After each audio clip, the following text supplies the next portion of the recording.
திராவிட முன்னேற்ற கழகம் தன்னுடைய தேர்தல் அறிக்கையில சொல்லியிருந்தார், நாங்க ஆட்சிக்கு வந்த 5 ஆண்டுகள்ல 3,50,000 பேருக்கு அரசு வேலை கொடுப்போம்.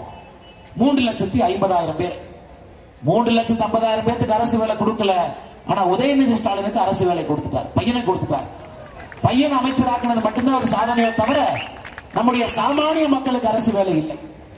3,50,000 பேருக்கு 5 ஆண்டுகள் அரசு வேலை என்றால் திமுக இந்த நேரத்துக்கு ஐயா 1,75,000 பேருக்கு அரசு வேலை கொடுத்திருக்க வேண்டும்.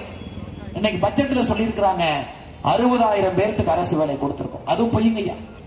TNPSC group 1, 2, 2A, 3, 4 combined engineering exam, tourist exam, இந்த 6 பரீட்சை மட்டும்தான் திமுக கடந்த 33 மாதத்தில் நடத்தியிருக்கிறார். இந்த 6 பரீட்சைக்கு மொத்தமா சேர்த்தி அரசு வேலை கிடைத்திருப்பவர்களே 10,600 பேர். ஆனா இன்னைக்கு பட்ஜெட்ல 60,000 என்று சொல்லுகின்றார் கிடைத்திருக்கு. மிச்சம் 50,000 பேர் எங்க